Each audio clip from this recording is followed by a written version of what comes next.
그런 면에서 이번에 지금 주목받는 이기면 대첩이라는 소리를 들을 수 있는 선거판이 몇 군데가 있습니다. 지금 안철수, 이광재 가능성도 있고 원희룡, 이재명은 이미 지금 대진표가 나왔고 여기에 유동규 전 본부장까지 들어가면서 참 복잡해졌어요. 여기들은 어떻게 보세요? 예, 그런데 안철수, 이광재 같은 경우는 안철수 의원이 출마를 한 지역이 분당이잖아요. 분당갑이죠? 예, 분당갑인데 거기는 친당보다 더 좋은 곳이라고 하니까 그렇죠. 아마 이광재 전 국회 사무총장이 그건 자기가 망설일 겁니다. 왜 또 강원도 그러냐면, 기반이기 때문에 예, 출마를 해서 만약에 이광재 참 사실은 이광재 의원도 굉장히 아까운 분이에요. 뭐 노무현계 적자 아니겠습니까? 예. 그런데 이분이 만약에 낙선을 한다면 물론 지금 뭐 나이도 어느 정도 있지만은 앞으로 정치적 미래는 전혀 없다고 봐야 되거든요. 그래서 아마 고민이 굉장히 깊을 겁니다.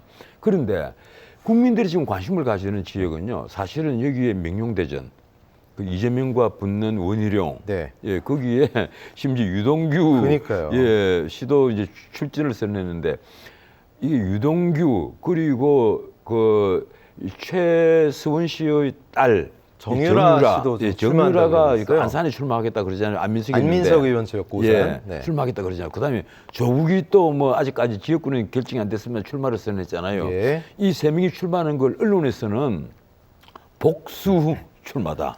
복수를 위한 출마다. 그 지역 구민들은 무슨 잘못이냐, 무슨 죄냐 이런 거예요. 쉽게 말하면 복수 혈전을 꿈꾸는 거다. 정유라는 뭔가 하면 안민석에게 내가 당선되기 위해서 출마하는 게 아니다. 나는 나중에는 포기를 하겠다. 하지만 선거지원에서 뛸 때까지는 뛴다. 너 나한테 400조 있다고 했으니까, 300조인가 있다고 했으니까 그 돈 돌려다오. 그리고 또 하나, 저쪽 캐나다로 튄 누굽니까? 윤지호를 데려와 다오. 그래서 하는 말이 참 재밌어요. 안민석만 잘라내도 민주주의에 내가 한 역할을 한 셈이다. 난 그걸 위해서 출마를 했다. 이 정유라가 대단해요. 그런 결기를 지금 보이고 있고 유동규는 무조건 이재명에 대해서 내가 선거진을 통해서 할 말을 다 하겠다. 아마 유동규 그 후보도 끝까지 가지는 않을 겁니다. 끝까지 가면 원희룡 후보에게 마이너스가 될 테니까. 근데 또 문제는 전광훈 목사의 서포트를 받는 게 이게 어떻게 볼 거냐예요. 그래서 이제 앞으로 그 선거에 가서 어느 정도 그 여론조사를 하면 대충 나오잖아요. 그래서 당선 가능성이 있다면 모르겠지만 당선 가능성이 없다면 나중에 욕을 듣지 않기 위해서라도 중도 포기할 가능성은 저는 일부 있다고 봅니다. 물론 뭐 제 생각입니다. 그건. 그리고 조국인데 조국은 아마 비례대표로 나올 것 같아요. 그런데 조국이 과연 정당을 만들 수나 있을 것이고 민주당은 좀 선을 긋고 있고 거기에 얼마나 많은 사람들이 호응을 할 것인가. 그리고 민주당이 얘기하는 통합 비례대표당은 조국을 받아들이지 않겠다는 거거든요. 말씀하신 대로 뭐 당에서 공식적으로 우리는 안 받습니다 이래버렸으니까 조국으로서는 지금 입장이 굉장히 곤란하죠. 그럼 본인이 과거에 열린민주당이 세석을 차지했잖아요. 그처럼 어느 정도 대중의 호응을 받으면 좋겠는데 본인이 지금 항소심까지 징역 2년을 선고를 받았단 말이에요. 그래서 아마 대중들이 보는 눈도 그렇게 곱지만은 않습니다. 싸늘할 수 있다. 그래서 그런데 아까 내가 말씀드린 것 짧게 좀 말씀드리자면 지금 명룡대전이 그래 관심을 받고 또 부산 김해에 이제 관심을 받는 시기가 하나 있습니다. 그 김태호 그리고 또 한 사람이 누구죠? 저 지난번에 그 당의 아니 경남도지사 지낸 분 김두관? 예, 김두관, 김태호 두 사람 전직 도지사가 붙는 이 대첩. 또 그 찾자면 아까 말씀드린 대로 나경원과 과연 추미애가 붙을 것이냐. 예, 이 문제도 있고 또 하나가요. 세월에 지금 이제 민주당의 색한 대변인 정청래 지역에 김경률이가 그 취소는 했는데 일단 접었죠. 일단 접었는데 과연 정청래를 누군가 잡을 것이냐. 그 전략 공천을 누굴 넣느냐. 누군가 나갈 거란 말이에요. 그럼 이게 또 하나의 대첩으로 보일 것이다. 그래서 보면 전국에 보면 이런 대첩 이기면 대첩이 되고 지면 또 승패가 되는 그런 이제 큰 게임들이 꽤 많이 있습니다. 지금 인천은 그렇고 명룡대전이 가장 좀 핫한 곳이고 수원 같은 경우도 가불병전 무까지 있단 말이죠. 근데 여기가 지금 민주당 다 가지고 있는 지역구인데 지금 영입한 인재들을 모조리 좀 투입을 하면서 여기서 한두 석이라도 가져오겠다. 이게 국민의힘 목표인데 수원벨트 탈환 이건 어떻게 보세요? 지금 수원은 정확히 여론조사를 보면요 거의 박빙입니다. 예. 그만큼 지금 이 경기도가 갑자기 박빙직이 늘어나 버렸습니다.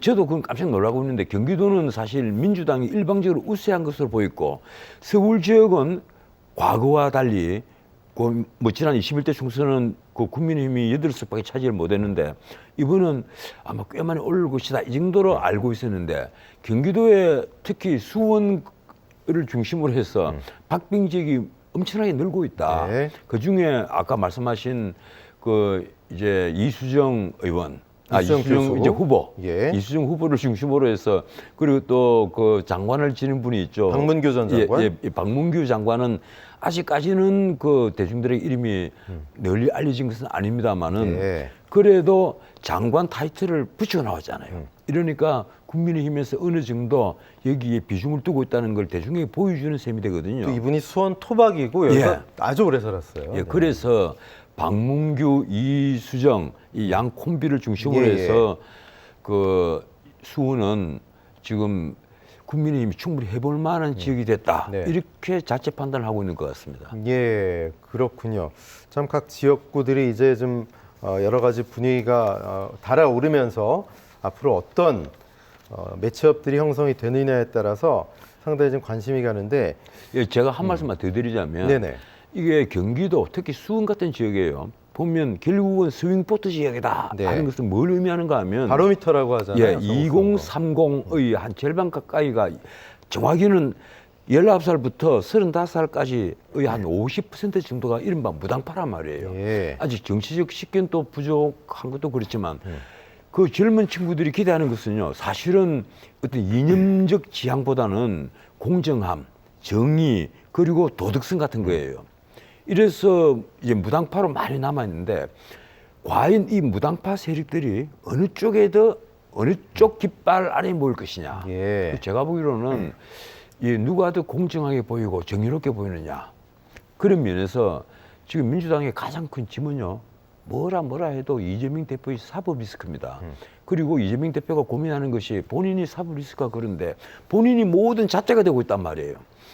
그래서 사실은 이재명 대표가 노웅래 의원에게 당신 출마 포기해라, 컷오프 해라. 뭐 그러니까 이런 당장 식으로 누가 누구를 컷오프 시키냐 이런 얘기가 나왔어요 벌써. 이런 식으로 말하는 것이 네. 본인도 사실은 나 부끄러운 거예요. 예. 그런데도 그런 말을 할 수밖에 없는 것이 말씀드렸다시피 이 정의, 도덕성, 공정함 이런 것이 2030 무당파에게 엄청난 영향을 미치는 것이니까 본인이 그런 걸 그 사법 리스크로 생각 안 할 수가 예. 없는 거예요. 그래서 돈 봉투 받은 의원들에게 한 명씩 다 전화를 하고 있다는 이런 풍문이 있단 말이에요.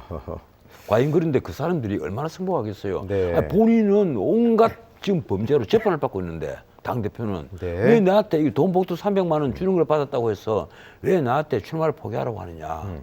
이런 반발이 나온단 말이에요. 예. 자, 이런 가운데 각 당 지도부는 이럴 때 입조심 말조심 해야 되는데 지난 선거였나요? 자유한국당 시절에 정태욱 의원이 이른바 이부망천, 이혼하면 부천, 망하면 인천 이것 때문에 발칵 뒤집혔었는데 이번엔 영입인재 케이스로 들어온 호준석 전 YTN 앵커, 국민의힘 지금 대변인 맡고 있죠. 구로갑에 이인영 의원 잡겠다고 나갔는데 구로라는 이름을 좋아하시지 않는 주민들이 많다. 구로 산다고 하면 뭔가 뒤떨어진 라디오에서 이런 얘기했거든요. 어떻게 보십니까? 참 본인이 이제 앵커 생활을 오래 하시다 보니까 예, 그런 면에 있어서는 앵커로서의 감각은 있는데 네. 아직 후보로서의 감각은 없지 않느냐. 나는 그 호준석 대표가 일단은 영입 인사로서 보통 영입 뭐 되고 하면 목에 힘주고 나 비례대표 주세요. 아니면 좋은 양지 텃밭 주세요. 이러는데 본인이 처음부터 난 구로로 간다. 결기를 보여준 거예요. 예. 그죠? 예. 그래서 많은 사람들이 박수를 쳤고 저 역시 마찬가지입니다. 그런데 저도 뭐 그 호준석 앵커를 잘 압니다만은 호준석 앵커가 어떤 악의를 가지고 한 말은 아니에요. 하지만 그것이 이제 대중에게 어떻게 비칠 것이냐 하는 점을 아직까지 정치는 초보니까 생각을 못한 것 같아요. 그러니까 구로 구민들에게 좀 더 좋은 방향으로 가자 이런 의도를 했겠습니다만 예. 지역 비하로도 보일 수 있는 그런 측면도 그래서 있죠. 자기가 출마하는 지역에 그렇게 지역 비하로 비치는 말을 뭐 의도적으로 했겠습니까? 그런데 이제 이런 실수가 앞으로 만약에 두 분, 세 분 계속이 된다 그러면 네네. 본인에게 큰 마이너스가 되겠죠. 하지만 네. 나는 이게 일회성 실수 같으면 앞으로 충분히 커버할 기운이 있지 않을까 이런 생각을 합니다. 네, 뭐